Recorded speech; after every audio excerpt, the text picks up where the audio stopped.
एक समय की बात है, एक वृद्ध राजा ने अपने दरबार में एक भव्य उत्सव का आयोजन किया। राजा बूढ़ा हो चला था, पर सिंहासन पर विराजमान था।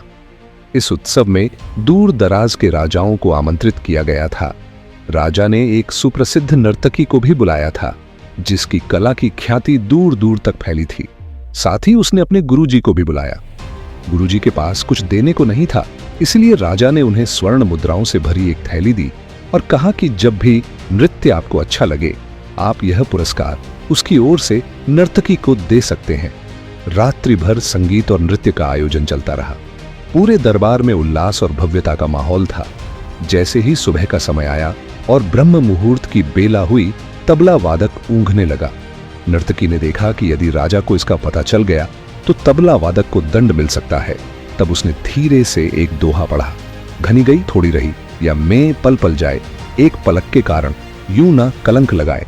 यह दोहा सुनते ही तबला वादक सतर्क हो गया और फिर से पूरे उत्साह से तबला बजाने लगा।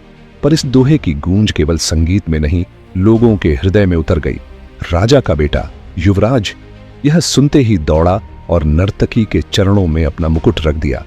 उसने कहा कि वह इतने समय से सिंहासन की लालसा में जल रहा था, यहां तक कि आज रात वह अपने ही पिता की हत्या की योजना बना चुका था। लेकिन इस दोहे ने उसे रोक दिया।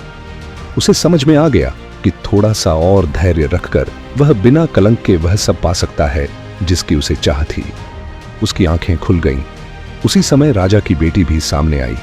वह भी दौड़ती हुई आई और अपना हार नर्तकी को भेंट कर दिया। वह बोली कि वह आज महावत के साथ भाग जाने वाली थी, क्योंकि उसे लगता था कि पिता उसकी शादी की चिंता नहीं कर रहे। लेकिन इस दोहे ने उसे भी नई दृष्टि दी। उसने समझा कि थोड़ा समय और प्रतीक्षा करने से जीवन में सम्मानजनक निर्णय संभव है। उसने अपने विचार त्याग दिए। गुरुजी भी अपने आसन से उठे और स्वर्ण मुद्राओं की थैली नर्तकी को सौंप दी। वे बोले कि मैंने पूरा जीवन तपस्या में बिताया, जंगलों में भक्ति की, लेकिन आज तुम्हारे इस एक दोहे ने मेरी आंखें खोल दी। मुझे समझ आया कि जीवन में जो थोड़ी सी सांसें बची हैं, उन्हें व्यर्थ नहीं गंवाना चाहिए। अब मैं फिर से भगवान की भक्ति में लीन हो जाऊंगा, क्योंकि जो संदेश तुमने दिया वो किसी ग्रंथ से कम नहीं। राजा यह सब देख रहा था। वह पहले तो क्रोधित हुआ और खड़ा होकर बोला कि यह कैसी अराजकता है, एक दोहा बोलकर सबको लूट लिया। लेकिन फिर गुरुजी ने उसे शांत करते हुए कहा कि यह केवल दोहा नहीं था, यह आत्म जागृति थी, यह समझ थी जिसने सबका जीवन बदल दिया। राजा भी भावुक हो गया। उसने उसी क्षण अपने बेटे को राज्य सौंप दिया और बेटी से कहा कि राजकुमारों में जिसे वह पसंद करती हो, उसके गले में वरमाला डालकर विवाह कर ले। फिर राजा ने यह घोषणा की कि अब वह स्वयं संन्यास लेकर वन में तपस्या करने जाएगा और शेष जीवन ईश्वर की भक्ति में बिताएगा। इस पूरे दृश्य को देखकर नर्तकी के मन में भी गहन परिवर्तन हुआ।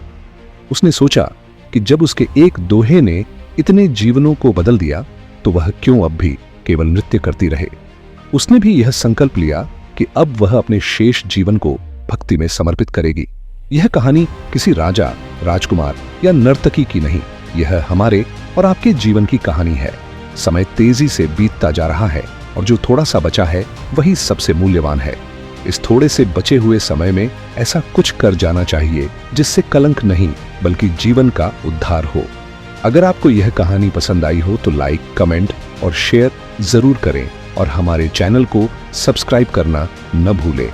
मिलते हैं अगली प्रेरणादायक कहानी के साथ। धन्यवाद।